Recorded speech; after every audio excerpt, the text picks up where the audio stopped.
La realidad puede ser esta, o la última Navidad, o una Navidad más, o una Navidad menos. Pero puede ser la última, de acuerdo a la palabra profética. No se sabe todavía, ¿no? Voy a hacer un pequeño resumen de los temas que nos han ocupado hasta el día de hoy sobre la segunda venida. El tema principal de mi reflexión es la segunda venida. Los demás son temas previos, paralelos a la segunda venida.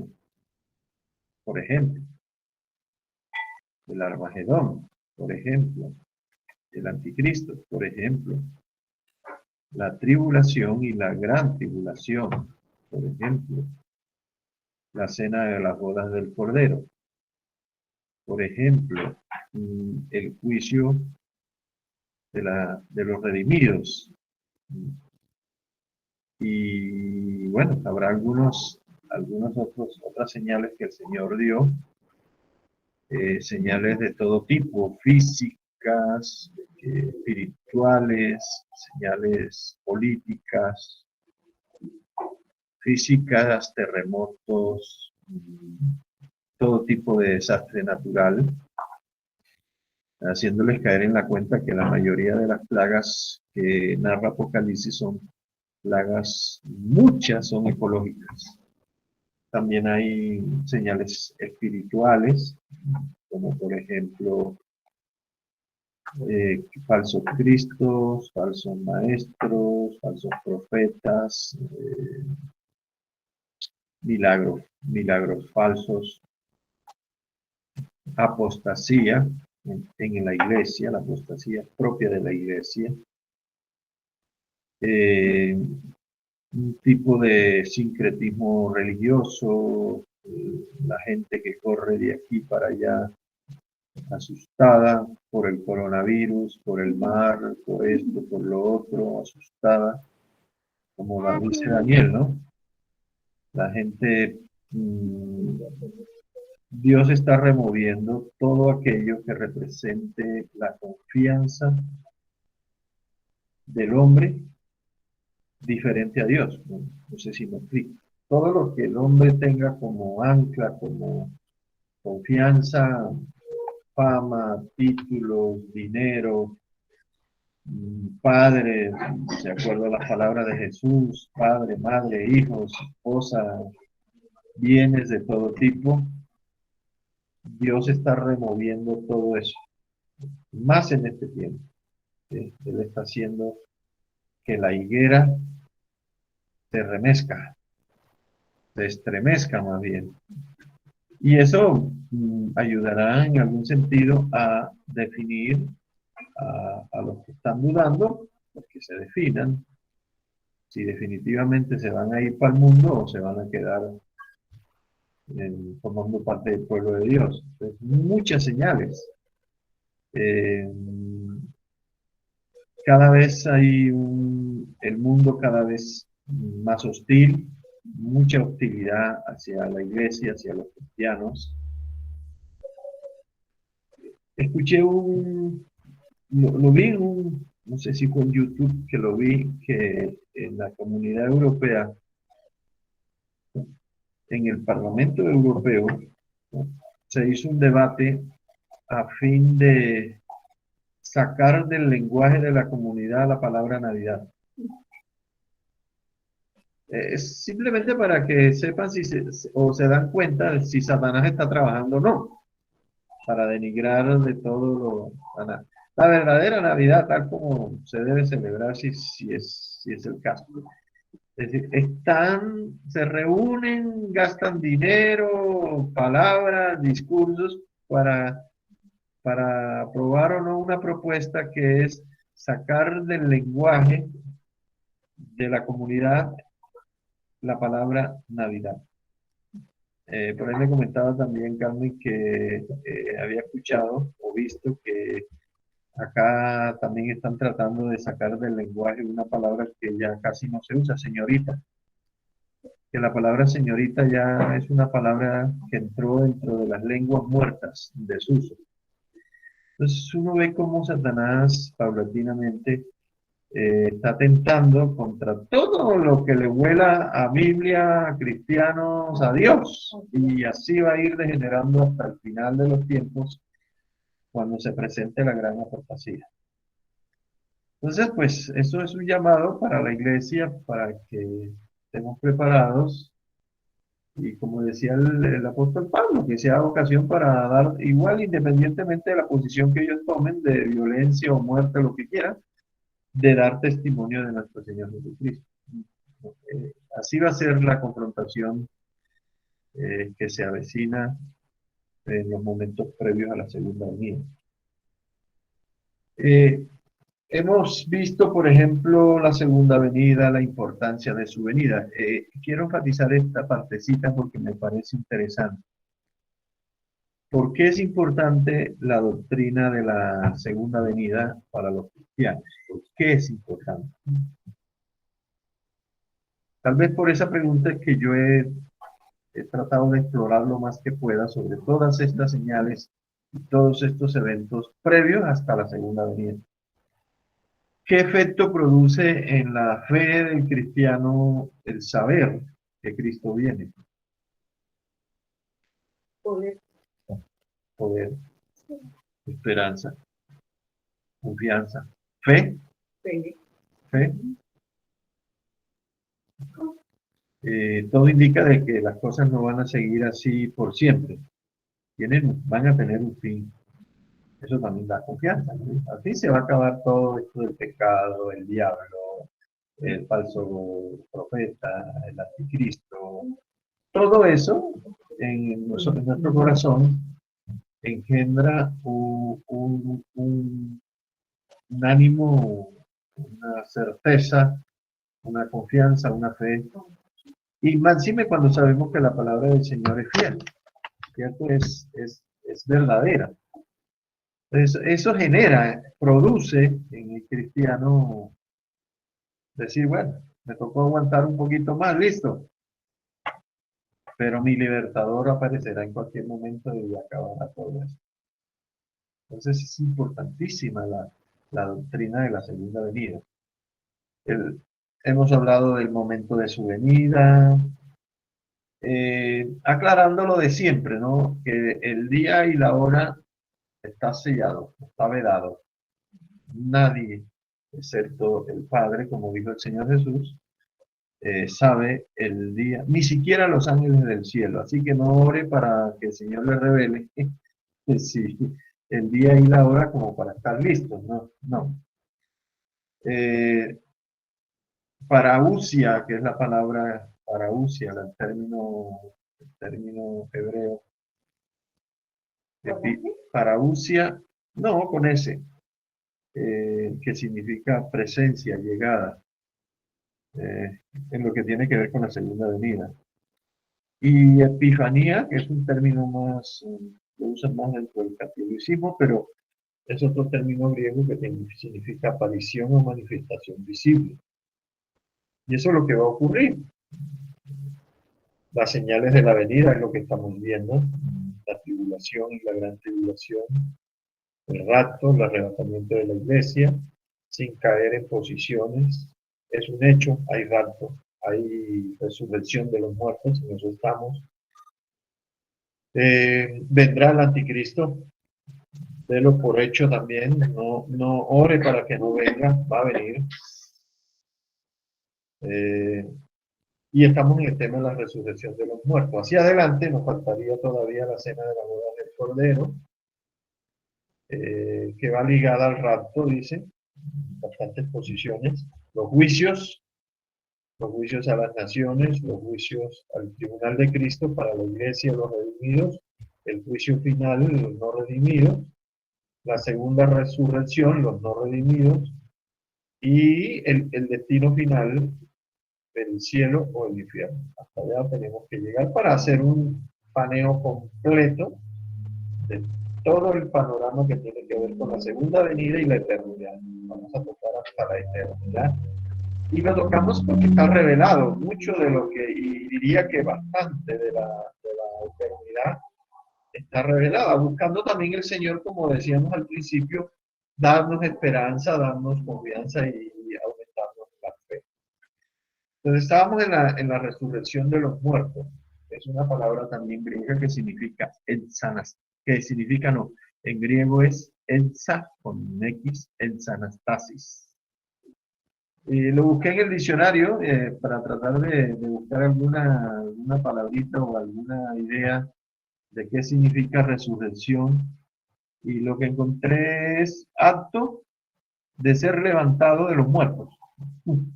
Así lo define el diccionario. Acto de ser levantado. Y hace la aclaración de no levantarse para no dar a entender que es un acto humano, sino que es un acto soberano de Dios. Acto de ser levantado de los muertos. Y es Dios el único que puede resucitar muertos. Yo digo amén ahí. Amén. ¿Qué más puede ser? Revivir. Sí, revivir, resurrección. Y se resucita de los muertos, de la muerte. El problema fundamental del ser humano es la muerte. Y la muerte como consecuencia del pecado. El pecado produce muerte. El apóstol Pablo dijo, porque la paga del pecado es muerte. Y puede ser muerte física y muerte espiritual también, o sea, implica las dos cosas. Sobre la naturaleza de la resurrección, que lo vimos el domingo antepasado, el ser humano resucitará, pero no todos tendrán el mismo destino, o sea, habrá una resurrección general, universal, todos resucitarán. Todos los seres humanos resucitarán, pero no todos tendrán un mismo destino. El destino está condicionado a la fe en Jesucristo. Y clasifica entre justos e injustos, entre salvos y no salvos, y entre cielo y infierno también, el destino final. Es decir, todos resucitarán, pero no todos tendrán el mismo destino. El juez al final, Dios es el único que tiene la potestad de decidir a dónde van a pasar la eternidad los seres humanos. El apóstol Pablo, hablando sobre la resurrección, hablando también el apóstol Pablo que la resurrección es como por ciclos. Él es el que revela cómo van a ocurrir este proceso de la resurrección, y él dice, bienaventurado y santo el que tiene parte en la primera resurrección. Entonces, cuando habla de la primera, va a entender que hay otra, por lo menos otra. O sea, la segunda resurrección. ¿Cierto? Entonces, la resurrección está ligada, íntimamente ligada con la segunda venida. ¿Sí? El Señor Jesús desciende en el cielo. En algún momento, desde que se toque la trompeta, como dice el apóstol Pablo, con voz de arcángel y trompeta de Dios, ahí en ese momento, el Señor empieza su descenso a la tierra. Y en algún momento de esos ocurre la resurrección, la primera resurrección, o la resurrección de los justos, como también se le llama. Lo dice el apóstol Pablo así, porque el Señor mismo con voz de mando, con voz de arcángel y con trompeta de Dios, con mucho ruido, descenderá del cielo, y los muertos en Cristo resucitarán primero. Y luego acuérdense que ocurre, aunque aquí no hay resurrección, sino transformación, con los vivos redimidos. Esa doctrina es fundamental, no hay que tener duda respecto a eso. Y no hay que tener duda porque yo no, por lo menos yo no dudo de la capacidad de Dios para hacerlo así de esa manera. O sea, y la confianza que me da que Dios puede resucitar muertos. Para él nada es imposible. Pablo también dice en 1 Tesalonicenses 4:6, bienaventurado y santo el que tiene parte en la primera resurrección. La segunda muerte, mire, dos resurrecciones y dos muertes. La segunda muerte tiene que ver es no con el asunto espiritual, sino con el asunto físico. Perdón, creo que es al revés más bien. La primera muerte es la muerte física y la segunda muerte es espiritual, con cuerpos resucitados, pero en el infierno. ¿Y por qué? Muerte espiritual vendría a ser lejos de la presencia de Dios. Eso es lo que representa la segunda muerte, la muerte espiritual. Y no tiene nada que ver con los justos. Entonces, parte de la doctrina cristiana es la resurrección de los muertos. Ahora, acuérdense que en los tiempos de Jesús, parece increíble, había un grupo religioso llamado los saduceos, que era la casta más, el estrato 32, 33, por ahí. Era la casta alta, dominaban todo, incluso en el tiempo del dominio romano ellos tenían mucha influencia y ellos no creían en la resurrección. Eso para decir de que también puede ocurrir que haya personas, y muchas, que no crean en la resurrección y que también aún dentro de la iglesia hay algunos que tienen dudas respecto a esto. Y la duda viene más en el sentido de que les parece ilógico y casi que difícil o imposible que una persona pueda resucitar. Pero repito, si no actúa el poder de Dios, yo diría que tendría razón, pero es que aquí obra el poder de Dios. Dios es capaz de resucitar muertos. Acuérdense que el Señor le dijo a ellos mismos, es que Dios no es Dios de muertos, sino de vivos. Entonces, no le importa a Dios si está muerto, Él lo resucita. La doctrina de la resurrección es una doctrina fundamental de la fe cristiana. Yo diría de las más fundamentales. Todas son importantes, pero esta es una de las más fundamentales. Y uno tiene que revisar permanentemente. ¿Realmente estoy creyendo que voy a resucitar de los muertos si muero? ¿O voy a ser transformado si Cristo aparece y estoy vivo? Hay que creer.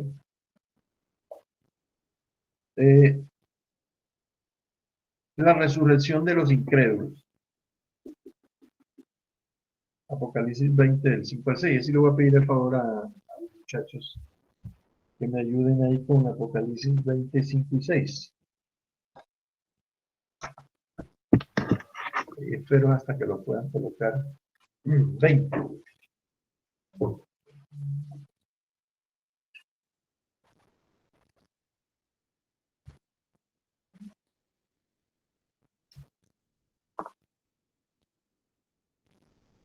Tiene un título ahí arriba que son el milenio, que ese es otro tema que hay que abordar también.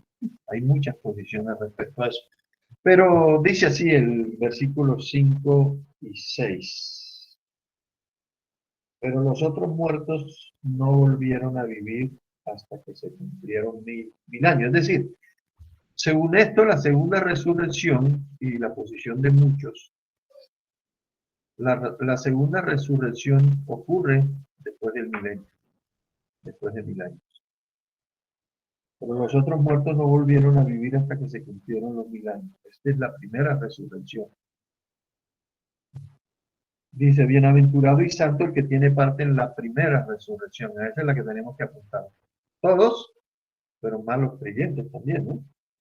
La segunda muerte no tiene potestad sobre esto, sino que serán sacerdotes de Dios y de Cristo y reinarán con Cristo 1000 años.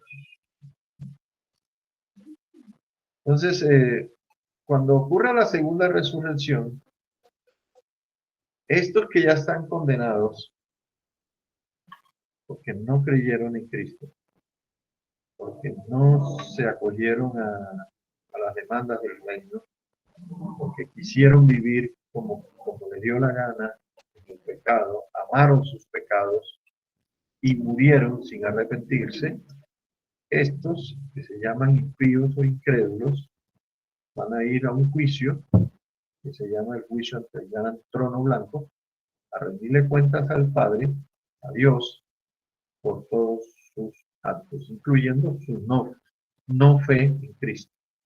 Y quizás, creo yo, es lo que más lo va a condenar.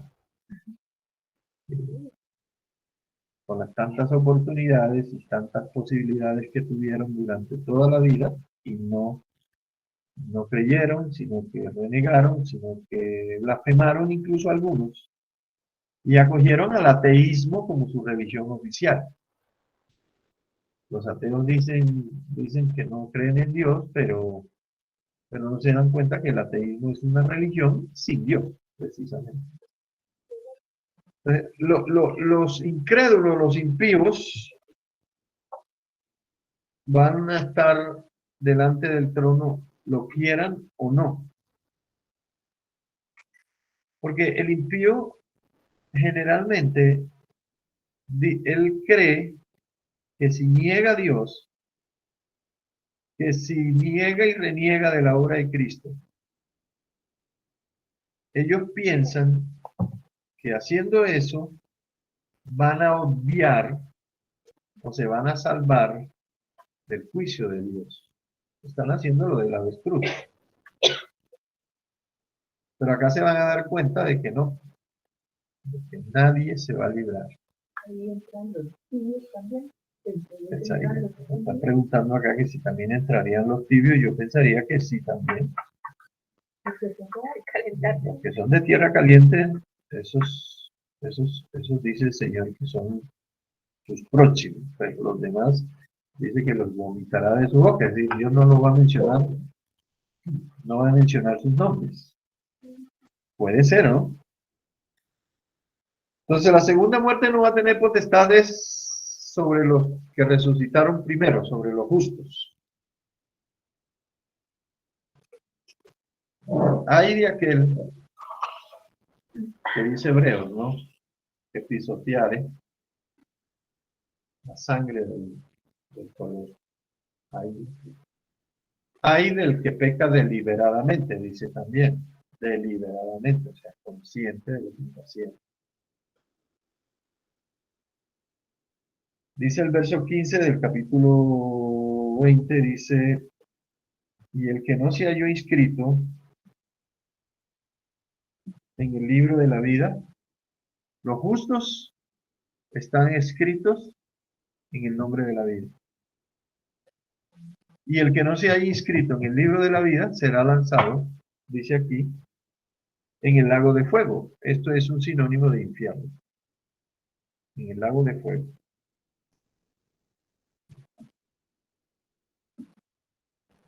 El apóstol Juan, hablando de la resurrección, también dijo, no se maravillen de esto, porque vendrá la hora cuando los que están en los sepulcros oirán su voz. Entonces fíjate que hago un contraste entre redimidos y no redimidos.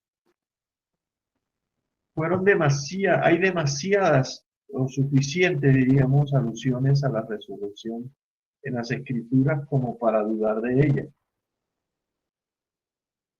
El mismo Señor Jesucristo, ¿se acuerdan ustedes la resurrección de Lázaro? Hablando con Marta y con María, sus hermanas, sobre todo con Marta. Él le dijo a Marta, yo soy la resurrección y la vida. El que cree en mí, aunque esté muerto, vivirá. Y todo aquel que vive y cree, no morirá eternamente.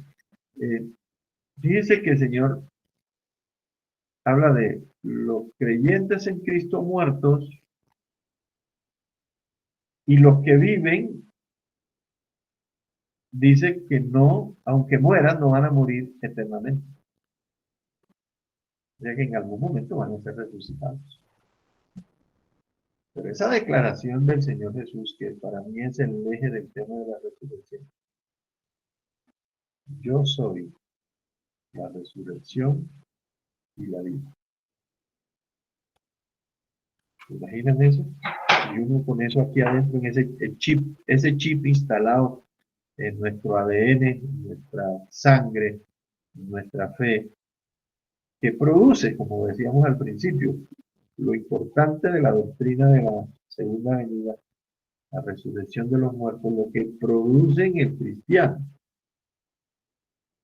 Yo soy, y lo dijo de una manera, ahí si usted mira la escena, judíos, la familia llorando, las hermanas, y él lo dijo, no se lo dijo así como que al oído, sino que les dijo, escuchen todos, como nosotros diciéndonos hoy, yo soy la resurrección y la vida.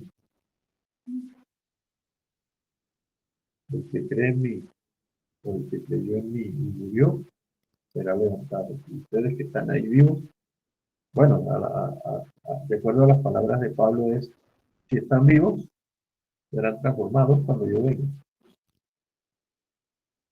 Una doctrina fundamental, repito, y lo digo una y otra vez, fundamental, fundamental, importante, revisarla, estudiarla, eh, tratando uno siempre de no casarse con posiciones, porque es que ahí dentro de las posiciones de raptos, eso pareciera que hubiera como 7 raptos y como 4 resurrecciones y una cantidad de teología, alguna barata, alguna tiene que, o una tiene que ser verdad, que es la de la palabra, y las otras pueden ser mentiras.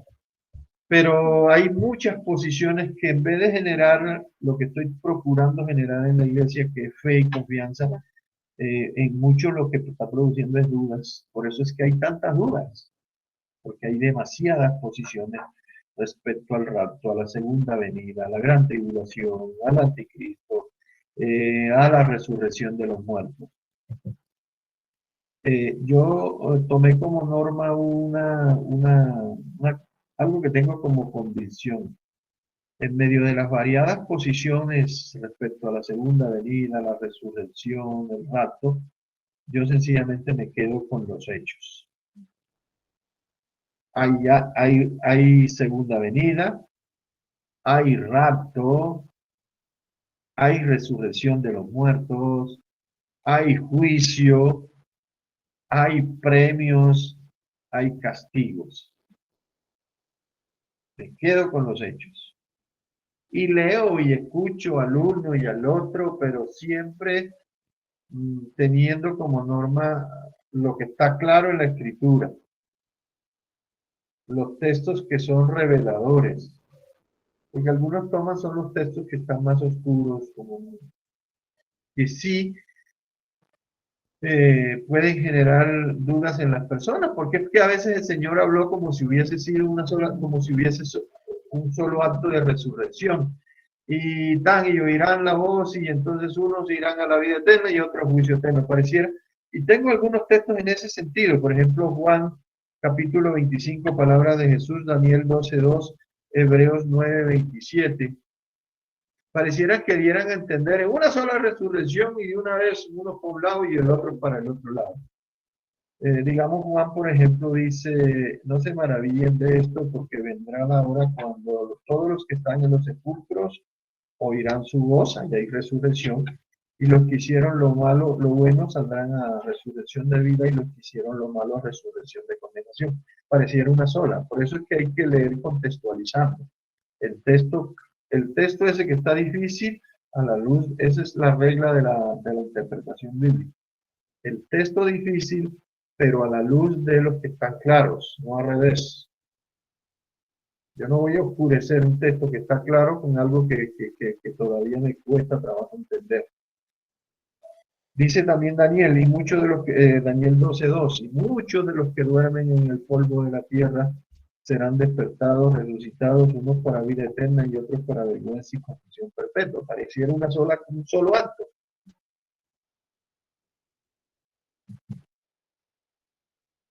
Hebreos 9:27 dice, y está establecido para los hombres que mueran una sola vez, y después de esto el juicio.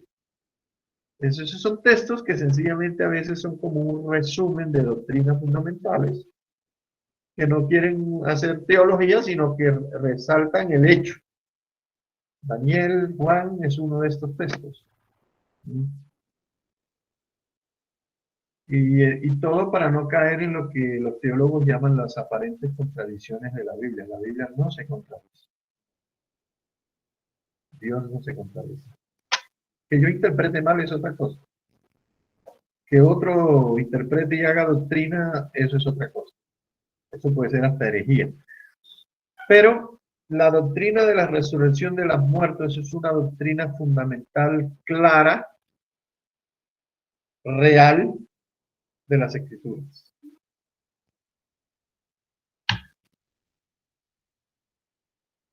Ni una mente. ¿Sí?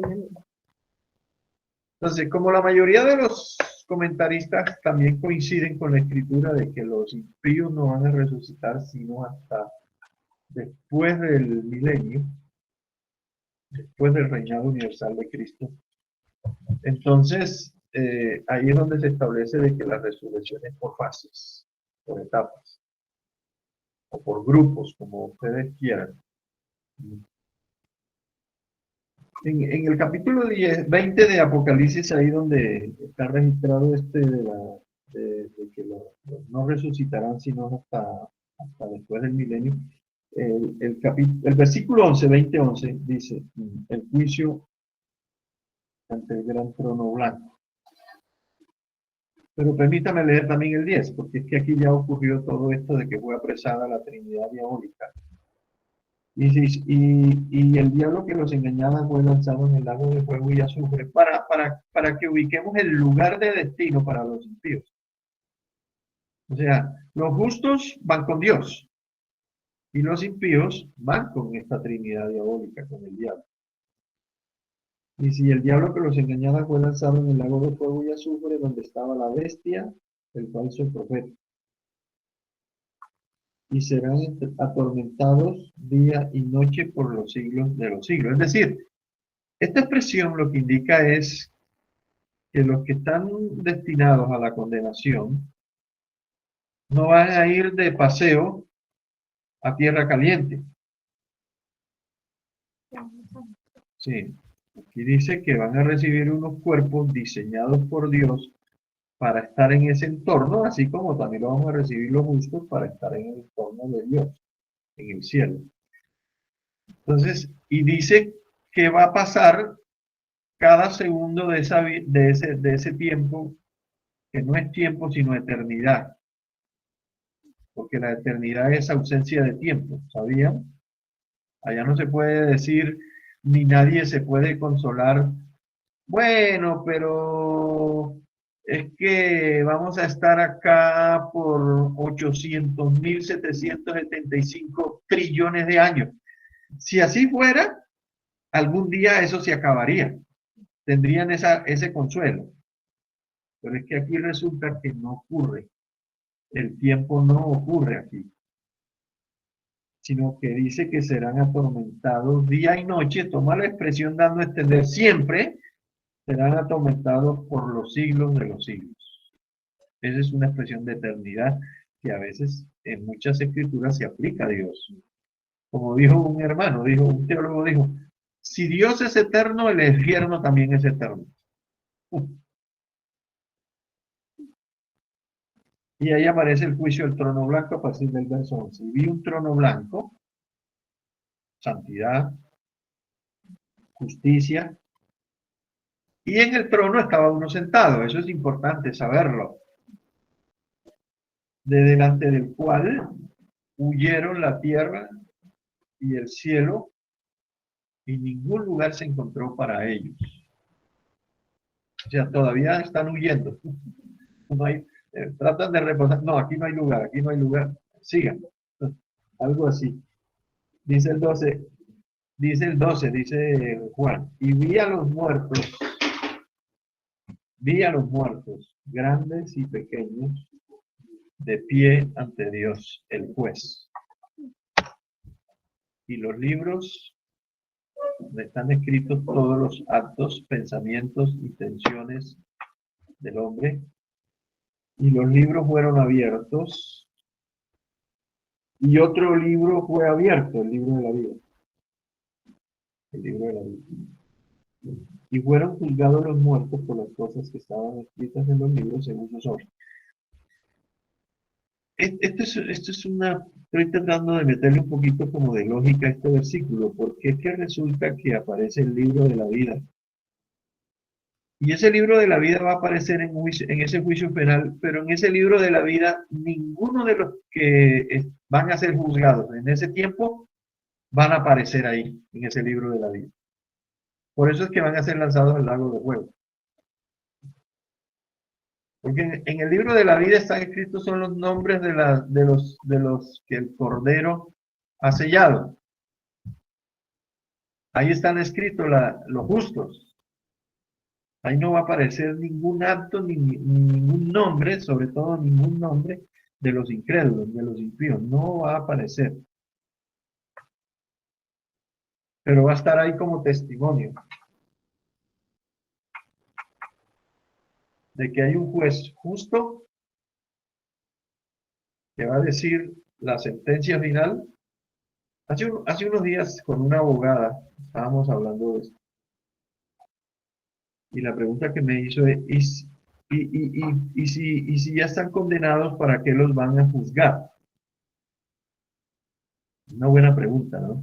Si ya están condenados, ¿para qué los van a juzgar? Se me ocurrió, de acuerdo a cómo funciona un sistema legal todavía aquí en la tierra. Y yo le dije, tú entenderás esto que te voy a decir, tú eres abogada, ¿cierto? Bueno, tú vas a entender esto. Resulta que alguien mató a otro y lo agarraron y lo metieron a la cárcel. Es culpable, está en la cárcel, pero no ha sido juzgado. Entonces le pregunté, tú que eres abogada, ¿qué es lo que hacen ahí? Ah, un juicio. ¿Y para qué es el juicio? O para confirmar la sentencia o para declararlo inocente. Si lo declaran inocente, lo sacan de la cárcel, lo indemnizan y todo lo que tiene que ver con la justicia. Pero una persona es asesina, está en la cárcel, pero necesita un juicio. Incluso aunque haya testigos que lo hayan visto matar a la otra persona. Ahora, Dios va a juzgar no solamente a los que están en la cárcel y que se sabe que mataron a otros, Dios también va a mandar al infierno a aquellos que habiendo matado no los encontraron nunca. Ahí sí van a aparecer culpables ante el gran trono blanco. ¿Ah? ¿Qué? No, dale, dale. Ah. Ahí está Nicolás. Bueno, por ahí aparece un abogado. Los abogados, pues, son los que más saben de eso. Y eso entendiendo nosotros que la justicia humana todavía funciona. Y aunque uno oye que está pervertida, que está corrupta, lo que usted quiera, mentira, todavía la justicia, porque ese es un reflejo de la justicia de Dios. Tiene un bichito ahí. Entonces uno tiene que entender que aquí están es delante del juez justo. Arturo, quiero decir... Sí, hágale, a ver. Arturo, quiero decirte esta cosa. Dale. Esto prácticamente al ser condenado y sentenciado, ¿no? En la justicia ordinaria aquí en la tierra, el que prácticamente ha cometido un delito está juzgado y está condenado, ¿no? Pero no ha sido sentenciado a dónde va al lugar que va a hacer a cumplir esa sentencia, ¿no? A qué cárcel y todo eso. Que va a hacerte, ¿no? Gracias, Arturo, muy amable. Sí, yo creo que entendemos la idea. Era un poquito difícil, pero me tocó razonar con un abogado para poder entender esa pregunta que ella misma me hacía. Y si ya está en la cárcel, ¿por qué tienen que hacerle juicio? Si ya está allá metido donde debe estar. No, Arturo, señor. Arturo, porque por ejemplo, bueno, muy maluco aquí en Colombia, no sé en qué otros países, y en otros países también hace de otra manera. La persona puede ser culpable y sin embargo le dan la casa por cárcel. O sea, no va a parar a un lugar que merece una persona que es culpable. O como sí, uno escucha en las películas, no sé si en Estados Unidos será así siempre, o en todos los estados, que si paga una fianza queda libre. con limitaciones, pero queda libre. En el Sí. caso del juicio de Dios no va a ser así. De Va a decir, bueno, Señor, yo no fui tan malo, entonces deme, ¿qué? Saturno por cárcel. No, es el infierno. O pago para que me deje por aquí en la galaxia viviendo mi eternidad. No, es Claro. un lugar y es el tiempo que el Señor ya dispuso, ¿no? Sí, sí. O sea, legalmente, de pronto para nosotros que no conocemos de leyes, de pronto nos cuesta un poquito entender cómo funciona la justicia humana, que de hecho lo acabamos de decir, está llena de errores. La casa por cárcel significa, en la letra de la ley significaría prisión. La casa sería el lugar del confinamiento, pero significa prisión. Solo que acá los mandan para la casa y los agarran después matando y robando negocios y quitando celulares en las calles. Y tienen el famoso collar ese el brazalete en la pierna, ¿no? Pero bueno, acá no es así. Acá es acuérdese, juicio justo. Y entonces dice el apóstol Juan, dice, y fueron juzgados los muertos por las cosas que estaban escritas en los libros, según sus obras.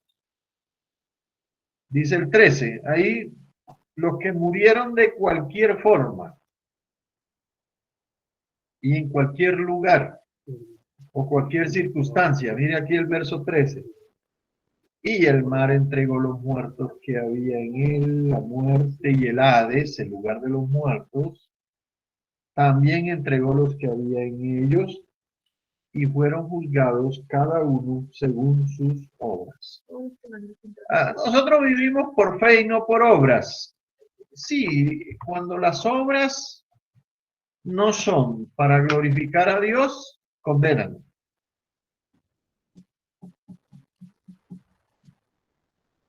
Por eso, ¡ay, Señor, y en tu nombre no hicimos esto y esto y esto y esto y esto, hicimos milagros, sí, pero para gloria tuya! Por eso es que Dios les dijo, no los conozco. El Señor le dijo, el Señor Jesús, no los conozco, hacedores de maldad. Cuando las obras que se hacen no son para glorificar a Dios, Jesús las considera maldad. Pues aquí, esas obras todas fueron para justificar el pecado, la incredulidad, la ausencia de Dios, todo tipo de maldad, etcétera, etcétera. Entonces Dios aquí las tiene anotaditas y se van en contra tuya. Y la muerte y el Hades, para que entendamos el destino final de la muerte, porque dice la palabra que el último enemigo que será vencido es la muerte. Mientras tanto, los cristianos hasta que venga Jesús, se van a tener que seguir muriendo. Y la muerte y el Hades fueron lanzados en el lago de fuego. Allá también fue a dar, ¿verdad? Y ahí aparece lo que llama la palabra la muerte segunda. Ya la muerte eterna. Ahí sí ya no, ya ahí para adelante no hay forma de arrepentirse, pero Señor, pero que dame otra oportunidad, pero es que yo no entendí, pero es que si me lo hubiera dicho de otra forma, yo le hubiera creído, que si, etcétera, el mal del dice alguno, es que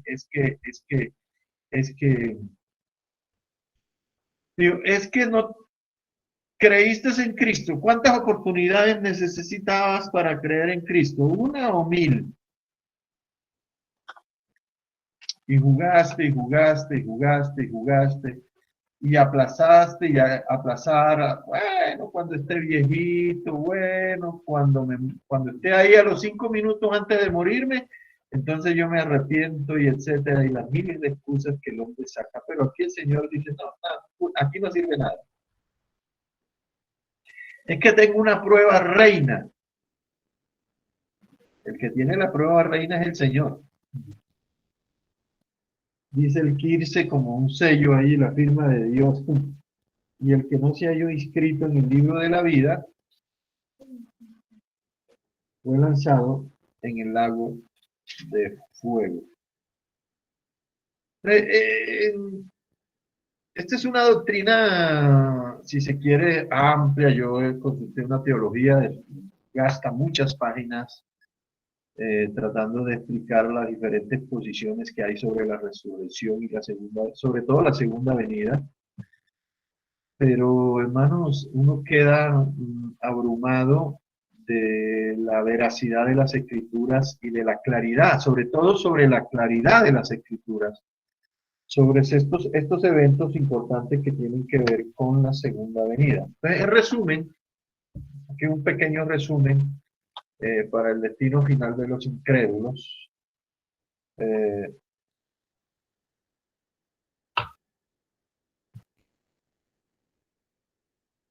No hay que tener dudas respecto a la resurrección, digo yo.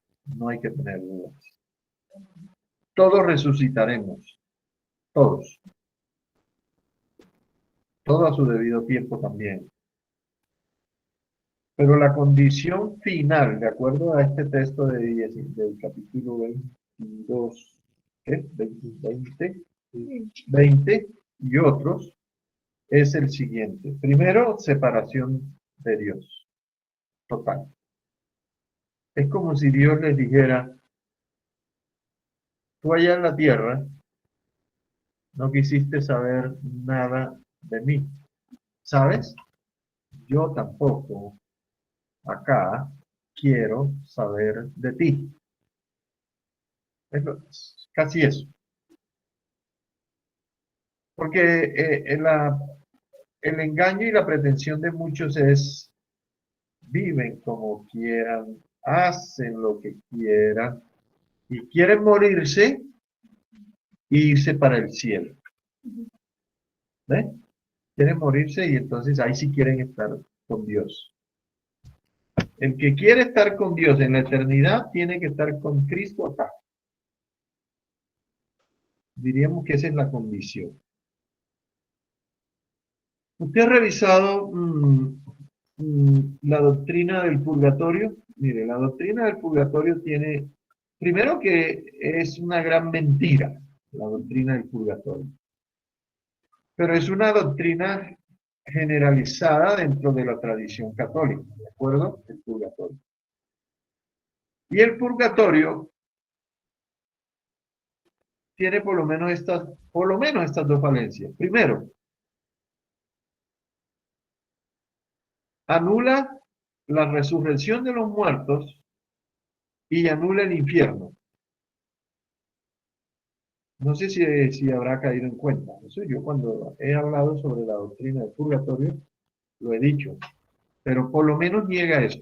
Ahora, usted va a un entierro de un católico, lo que usted quiera. Sí, hablan, le leen hasta los textos de la resurrección y todo lo que usted quiera. Pero en la práctica, la doctrina del purgatorio la niega. ¿Por qué? ¿Qué pasa con la persona cuando muere? El que cree en la tradición católica. ¿Qué pasa con la persona cuando muere con el alma? Va al purgatorio. ¿De acuerdo? Y por el rezo y etcétera, y los sacramentos y todo esto que se practica, que quedan, a lo que quedan sacrificados los vivos familiares que quedan acá, las misas, sale del purgatorio y pasa a la presencia de Dios, según ellos. Entonces, eso anula la resurrección. Y anula el infierno. Entonces, lo más terrible que tiene la doctrina más terrible, que es una doctrina de demonios, porque cuando usted mira en la práctica todo esto de los rezos, las misas, la invocación de santo, incluso a María, es espiritismo puro, es necromancia, consultar a los muertos. Pretender tener acceso a los muertos cuando en la historia de Rico y Lázaro el Señor dijo, ni los de aquí ni los de allá, y dando a entender como que las almas del purgatorio andan por ahí, como decía Marcelo, formando parte de la fuerza aérea y volando, y que cuando alguien, o los ángeles, porque así pasa, los necesitan, entonces los llaman y ellos vienen porque tú le diste la orden de venir a ayudarte. Entonces, El cielo es un lugar de recreo en donde la gente se puede esconder de Dios y se puede escapar de Dios para ayudar a otros. Es lo más ridículo, es la doctrina más ridícula y más diabólica que puede existir. Arturo, Y no me disculpo si algún católico anda por ahí suelto. Créame que no, porque es que hay un engaño tal que está mandando a la persona al infierno y todavía uno tiene que disculparse. Dime. que además lo que hace es que la obra del Señor Jesucristo no sirve para nada. No completa, es correcto, es importantísimo ese detalle. Te me adelantaste, pero es verdad. Si un humano con una misa saca a la persona del infierno, pues entonces ¿para qué necesitamos al Señor Jesucristo? Sobra. Y dice la Escritura, la sangre de su Hijo Jesucristo nos limpia de todo pecado. De todo. Entonces yo no tengo que ir a purgar nada. ¿Ah? Sí, es el Cordero de Dios que quita el pecado del mundo. Entonces es doctrina antibíblica, anticristiana, anti-Dios, que es condenable desde todo punto de vista. Porque efectivamente lo que Orlando acaba de decir es verdad. La doctrina del purgatorio hace ineficaz, incluso es tan atrevida, que hace ineficaz la obra de Cristo en la cruz. O sea, hay que ayudar a Dios para salvarnos a nosotros mismos, pues. Y eso es con plata. Y dice que Dios se equivocó. Con sacramento. ¿Ah? Y dice que Dios se equivocó, o sea, no supo hacer las cosas porque mandó al Señor Jesucristo a morir, ¿para qué? Hay que ayudar a Dios. Qué pretensión tan absurda y tan ridícula. Entonces, ese es el asunto, ¿no? Entonces, los incrédulos van a estar separados por la eternidad, crean lo que crean, serán echados al fuego eterno, así para hablar del destino final de los incrédulos. Los justos a la vida eterna con Dios y los incrédulos o impíos al infierno con el diablo y la bestia y el falso profeta. Tendrán tormento eterno, eso es importante. ¿Se acuerdan que también dice la palabra que el gusano, donde el gusano nunca muere? El gusano siempre es sinónimo de muerte y de algo feo. Sí, podrido. Marcos 9:14 es el que habla de ese gusano que nunca muere. Y algunos dicen que es la conciencia. ¿Se acuerdan? El Señor decía ahí en la historia de Rico y Lázaro, siempre le decía, acuérdate, acuérdate, acuérdate. Dicen que el gusano que nunca muere es la conciencia. Es decir, todas las veces que tuvo la oportunidad de arrepentirse y no lo hizo, el Señor se lo va a estar restregando allá por la eternidad. ¿Te acuerdas? ¿Te acuerdas? ¡Ay, es que me duele, es que me quemé el talón, es que me quemé por aquí, es que esto está muy caluroso acá, tráiganme un aire acondicionado, un poquito de agua! ¿Te acuerdas? ¿Te acuerdas? ¿Te acuerdas? ¿Te acuerdas? ¿Te acuerdas? La conciencia dice que es el gusano que nunca muere. Eso lo leí, pues, así que revisen. Otra forma de decirlo, castigo eterno, muerte eterna, infierno, es que serán objetos de la ira de Dios. Es que el infierno no se lo inventó el diablo, ¿sabían? Se lo inventó Dios. ¿Cómo? Como razonan los testigos de Jehová. ¿Cómo? El Dios de amor, ¿cómo va a atormentar en una paila a sus hijos? Porque ahí entran que todos son hijos de Dios, criaturas de Dios serán, no hijos. No tiene sentido, eso es ridículo pensar que el Dios de amor, todo amor, sea capaz, así razonan ellos, de echar en el infierno a sus propias criaturas en este caso. Aquí tengo este coso que tengo en la mano, es de los testigos de Jehová. Lo le acabé de leer ayer para justificar lo que les estoy diciendo y cómo razona la gente respecto a la persona de Dios, a la naturaleza de Dios, al poder de Dios y a la capacidad de Dios y al juicio de Dios. Y aquí en este que se llama ¿Es el infierno parte? Y mire cómo la sola pregunta cuestiona a Dios. ¿Es el infierno parte de la justicia divina? Aquí lo tengo en la mano, de testigos de Jehová. Y comienza siempre con pregunta. ¿Has visto alguna vez a una persona torturar a otra? Esperamos que no. Etcétera. ¿Sí? Pero si le quitas la interrogación queda igual como una verdadera. Bueno, sí, le quito, pero como lo tienes, acá dice que si le quito la interrogación queda como una afirmación, y es verdad. Es el infierno parte de la justicia divina, lo diríamos así como sin el signo de interrogación, y es verdad. Si quieren tener uno, pues cuando se encuentren con un testigo de Jehová, pídanselo. Sí, y termino diciendo, reciben la segunda muerte, los impíos reciben la segunda muerte, es decir, la separación eterna de Dios. Con esa gran cima, con ese que aparece ahí en la historia de Rico y Lázaro, que separa esos dos lugares, uno de tormento y el otro de goce y de felicidad eterna. Ahora, no solamente, acuérdense que no solamente la muerte, la segunda muerte es un asunto espiritual. Acuérdense que van a ser resucitados, van a recibir cuerpos, pero en este caso diseñados, como dije, por Dios para vivir en ese lugar de tormento. Dios los puede hacer así de esa manera. Quisiera decir otra cosa más bonita para poder decir amén, porque decir amén aquí, bueno, también vale, pero quisiera decir es que la iglesia, por supuesto, nuestra posición es abrazar todo lo que tenga que ver con el concepto claro de la persona de Dios, donde es una persona que Dios es santo, que no tolera el pecado, que es justo que Dios mande al infierno a los que no quieren creer en Él, es justo. Entonces yo razono de esa manera, de que Dios está en su derecho de mandar a la persona al infierno cuando Él ha hecho todo para que no vaya a ese lugar. Si algo ofende a Dios es de que habiendo Él hecho todo para que el hombre no vaya al infierno y sea salvo, el hombre no lo aproveche.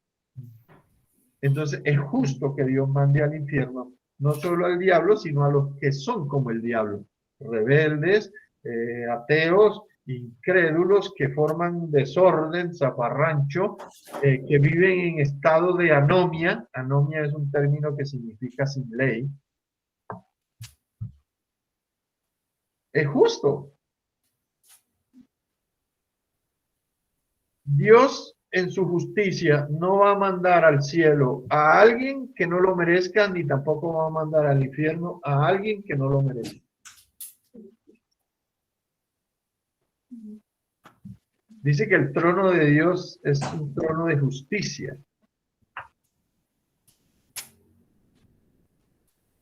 A cada cual lo que merece y lo que le corresponde. El hombre no va a tener ninguna oportunidad de excusarse delante de Dios por no aceptar el Evangelio, de no aceptar a Cristo como el Redentor, como el Salvador. Entonces, yo no quiero defender a Dios, pero quiero hablar bien de Dios. Entonces, no como estos sesgados de los testigos de Jehová, que tienen un concepto de Dios y de la justicia divina de Dios, que terminan cuestionando a Dios. Entonces, yo no sé en qué creen entonces. Sea Dios veraz y todo hombre mentiroso.